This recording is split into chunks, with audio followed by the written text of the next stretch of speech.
IT automation is kind of a big deal right now. Everyone's trying to figure out how and where they can make the best use of this technology. We tend to think of companies deciding on a system that works for them as a unit, but that's not always the case. Sometimes you get multiple teams trying separate solutions. That can be good for discovery, but eventually you have to make a decision, and corporate politics can be a real stick in the wheel. In this episode, Vincenzo Sposito, Director of Intelligent Automation and Transformation at Discover, shares how they consolidated their efforts to build their automation systems. It wasn't easy to harmonize so many independent voices. To say that it's all systematized and beautiful, like I guarantee some internal team members would not totally agree with that statement. I think it's pretty solid. While strong opinions and debate can be intimidating, they can also be vital elements of a company's development process. We want people invested in this. They had a burning passion or reason for automating to begin with, and that fire you can't replicate. Passion, dedication, and determination help propel development and motivate teams to implement automation. They see a goal and develop a vision to accomplish it the best they can. Or, as we've heard in previous episodes, companies have found that passion can be a hindrance to getting buy-in or changing culture. Consensus can be difficult to achieve, but when that argument is shaped into a productive debate, it can help lead to a better solution. That's exactly what they do at Discover. I don't want people just checking the box and moving along. I don't think there's a single topic we have where you get unanimous agreement across the entire program that it's like, oh, we figured it out. Because if everyone unanimously agrees and there's no one contradicting, I get a little concerned. Like, okay, is there a devil's advocate here? Without that debate, how do you know if you're considering all your options to their fullest potential? How do you know if you've thought through all the possible problems? Discover has fostered a culture that invites discussion and consideration. Vincenzo is confident that, in the long run, it has helped the company make the right technical decisions, and that spirit of debate doesn't happen on its own.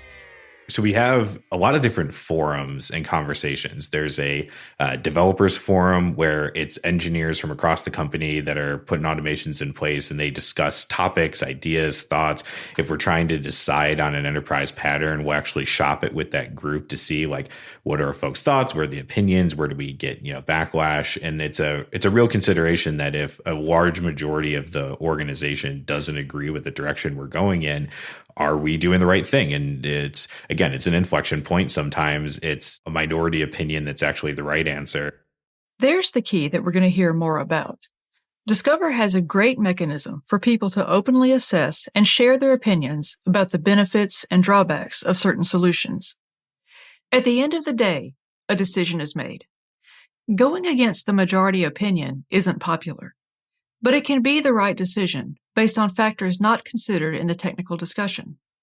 Vincenzo explained that these discussions aren't just a place for people to debate the finer points of technical efficiencies. Discover's forums are a place for dialogue. It's a genuine conversation. Like, we're thinking about this. This is our rationale. Here's why we think this is the right approach. Like, give us your arguments. And in some cases, we wind up taking a different strategic direction because of some insight that we gained from one of those forums. Like, if you didn't come in and you just kind of steamrolled the conversations as an organization, you wouldn't get value out of doing that. It has to be that it's a genuine and open conversation with the team members. This played out when Discover took its first steps in their automation journey. Vincenzo likened it to convergent evolution, where organisms that aren't closely related end up independently developing similar traits. Think of bats and birds developing the ability to fly, even though they're in very different evolutionary paths. We had a bunch of different groups in the organization saying we need some form of process or task automation a few years ago. And maybe one team is going to go work with a vendor to try and stand that up. Maybe one team was trying to develop something themselves in-house to tackle the same problem. And that's great. And the value, though, that you get as a conglomerated company organization is the economies of scale. Having all these teams try out different solutions was great for the discovery process. Here's what works for us, here's what doesn't, and here's why. Teams tapped into their passion to build and put some stakes behind the systems they were building. But at some point, a company needs to choose one solution. It was time to centralize. Some would see their solutions become the norm, while others would have to adapt. Centralizing really allowed everybody to kind of like take advantage of being a part of one bigger system. We didn't need 17 different groups all running the platform basically in their own disparate processes. It made more sense for one team to run the platform and everybody just leverage those licenses and kind of build in their own delivery space. But it didn't necessarily make sense to centralize all development activity. Centralization doesn't mean taking complete control. That can backfire pretty spectacularly. We've covered why it's likely to fail in our other episodes. A single team can't automate everything on their own. They don't have the expertise. You need to be close to the work. You need to understand what the business's problems are, your product's concerns, your customers' concerns, in order for you to effectively solve their problems. So we centralize some activities, we leave some other activities federated, and what you kind of get at the end here is this little hybrid approach of, what stays centralized, what stays decentralized. What that centralization does allow is to more quickly roll out automation projects to the rest of the company. It allows for easier integration of those projects into the overall system, and it eliminates the need to build separate support systems to maintain and monitor the new automations, freeing up the developers to move on to the next project much more quickly. These are difficult decisions to make. Discover put together a council to make informed decisions from a variety of viewpoints. Discover kind of had this moment of inflection for when to centralize, how to centralize, and actually getting that body put together, deciding what went into it. And that was a lot of help with we had an advisory council at the time comprised of a cross-functional group. We had human resources, finance, corporate risk management, all of the technology leaders, a few of our change leaders, kind of thinking through okay, as a company, what's the best way to approach this problem? That advisory council had to think about the process of delivering automation. How do you get from point A, not having automation, to point B, where you do? What are the steps involved with each solution? How many people are involved in getting through those steps? How do you set up a process where a team that doesn't own the original process gets what they need to build the automation system? Discover's advisory council considered all these questions and many more when looking at the options. And as a group, they picked the most viable option to build a framework that everyone would then adopt. The next step was to go from a recommendation to a formal structure. The first step was identify yourselves as a program. This is a company-wide initiative, and we are going to collectively come up with the answers. If you view yourself as a bunch of disparate groups trying to work together, you're never going to come up with those common elements because it wouldn't even occur to you that those are common elements. You would view them as your own individual problems to solve. So first is the vision, then comes the pragmatic approach to breaking down the vision. Once you got all the elements, then it's just a matter of figuring out what's the most effective and efficient way of handling this. All together now. We love collaboration. Discover created a formal structure from which to organize and connect their automation efforts. From there, they worked to identify collective issues and systematize how to solve them. When we return, we hear all about the framework they've developed to consider and complete automation projects. Hi, I'm Mike Ferris, Chief Strategy Officer at Red Hat. And as you might expect in my role, I get a lot of questions about AI, particularly about foundation models. Now, don't get me wrong, those are important, but they're not the whole story. Whether you're using a commercial model or an open source one, you're going to need to fine-tune or augment models with your data for your use case. And you need a common platform for that, where data scientists, app developers, and ops teams can all collaborate, especially as you start to scale. And then this is iterative. It's rinse and repeat. So really, it's about making that fast path from idea to model to production and back again. And that's what Red Hat OpenShift AI does. Head to redhat.com to learn more. Discover put a framework in place for how to assess an opportunity, consider the risks, and build a solution that addresses any issues. And that framework relies on what they like to call inflection points. These inflection points are a series of moments in the timeline of a project that the teams use to determine whether to continue with automation and what kind of resources the project is going to need. Centralization has helped Discover systematize, to a certain extent, a common set of questions that apply to most potential projects. Vincenzo describes a few of these common inflection points at the evaluation stage. Great, fantastic. Like, that is a great idea to automate, but like, we need to know a few more things about it. What exactly are these reports that you're reconciling? If it winds up being just an internal system output to make sure that a batch ran overnight, like, cool, not a huge amount of risk with that data. That's all internal stuff. So if it's a low-risk process, it's pretty safe to continue. But some projects touch data that's more sensitive: accounting statements, credit dispute management, and more. Before even thinking about making changes to those sorts of systems, Discover ironed out its workflow so they knew what questions to ask and how the answers would affect outcomes. That way, when they do make any changes, they've considered and planned for any associated risks. So even just in that first question of like, what are you working with? What is this process? Describe to us what you're doing. We've already found possibly 3 different levels of risk associated with how we're going to develop this thing, and it'll lead you down different paths. There's a protocol for following each of these paths. It helps move things along, rather than coming up with custom plans from scratch at the start of each potential project. It's about asking the right questions in the right moments, and experience has helped develop that set of questions and the knowledge of when to ask them. But these inflection points don't just determine how each project will proceed. There will be inflection points where it's just like, hey, not today, right? Like the environment we've got, the scrutiny that we're under. Also, just can we safely protect this data along the path? It's like, if we can't, then no, do not pass go, do not collect 200. Please continue doing your manual process. But a lot of times it really just tells us like, how difficult is this problem to solve, and how many folks are we going to have to bring in to kind of figure this thing out? Discover wants to automate as many processes as they can and benefit from the efficiencies that brings. But they also have to consider the sensitivity of the data they're handling, and sometimes the risk is just too high for their comfort. Most of the time, though, they're able to move forward with the help of the central hub team. They just need to figure out how much help they're going to need. If it's a low risk from an information perspective, it's a pretty repeatable process. It scales pretty naturally.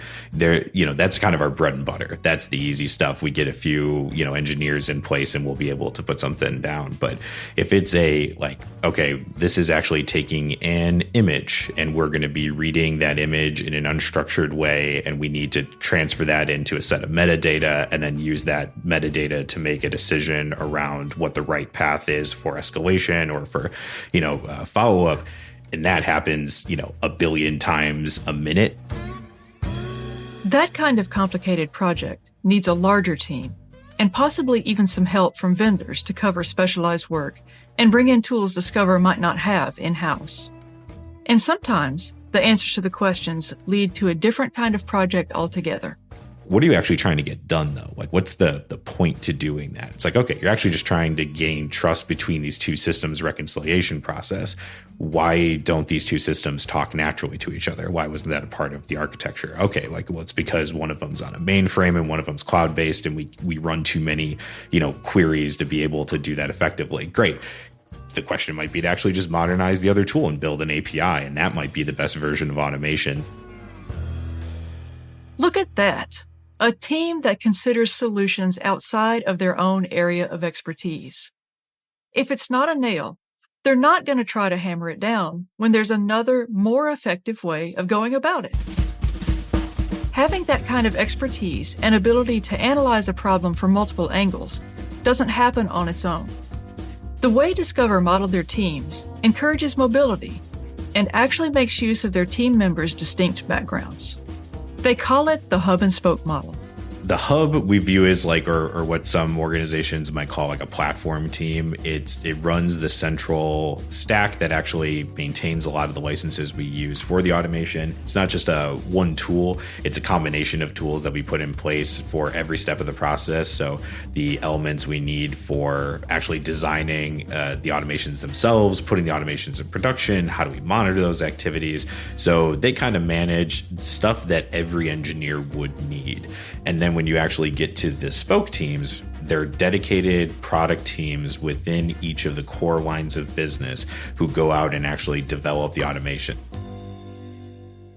Remember earlier when we were talking about not centralizing everything and leaving the implementations to those closer to the product?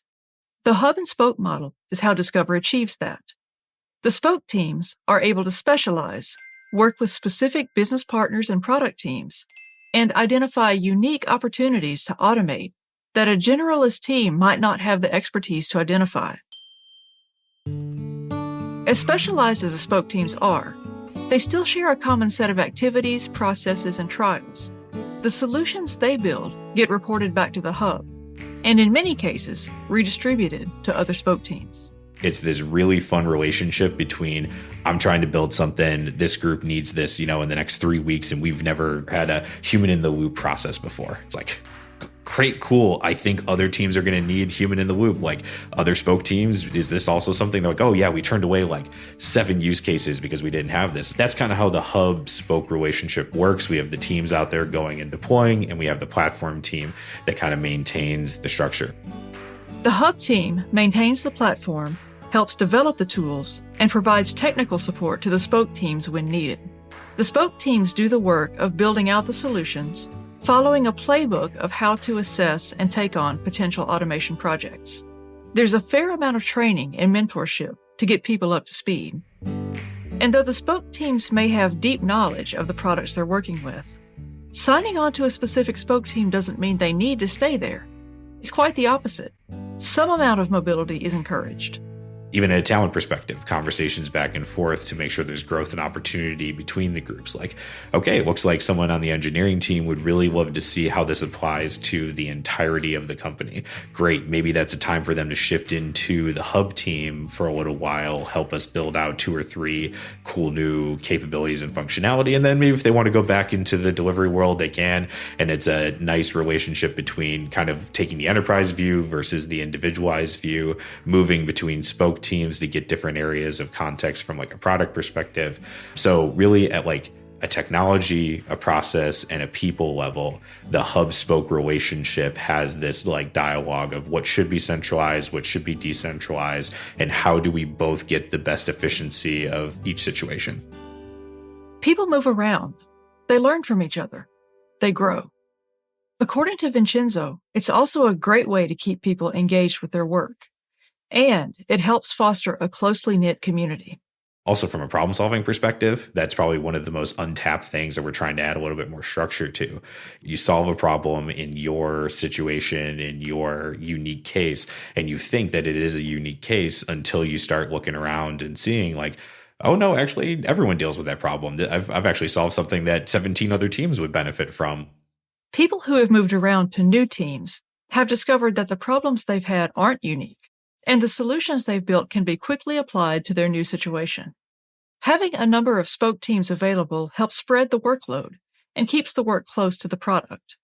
That doesn't mean the spoke teams cover every aspect of the business, but the number of spoke teams isn't static either. It definitely plateaued a little bit there. Like you kind of understood after the first 2 or 3, okay, where are other like processes like this happening within the organization, and what really is the leftover opportunity? We kind of talked with a few of the leaders, and we kind of preempted where we thought spokes would go.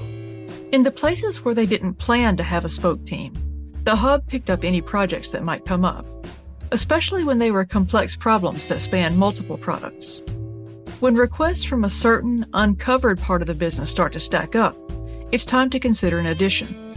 They handle teams that don't have a spoke team but do need automation, and it makes sense for them to automate. So what we would wind up seeing is like, actually, we're getting a ton of requests coming over from this product group. Like it might make sense for them just to get a dedicated resource. Like let's go talk with the director over there and see if they're like ready to stand this up. In the first few years of the program, that scenario played out many times, until it didn't anymore. They found a sort of equilibrium where the spokes were handling requests at a good pace, and the number of teams hit a plateau. But nothing stands still forever. I think we're about to, if I can stretch the metaphor, it's like we're about to like add on to the wheel again, because as we find more capabilities, it opens up new problems, and maybe groups that may not have had the more generalized task automation needs will have a consolidated set of problems with these more advanced technologies we're putting in place. As their expertise grows in tandem with the sophistication of the systems they're creating, they're finding they can handle more complicated challenges than before. Maybe even some of those previously blocked because the risk was too high at the time. All of that was possible thanks to the judicious application of centralization. Enough to get everyone working together and sharing their work, but not too much to lose out on the benefits of individual agency and discovery. That's not an easy balance to find. But thanks to their common set of tools, a standardized framework, and the freedom to move around, it sure seems like it's been worth the effort for Discover.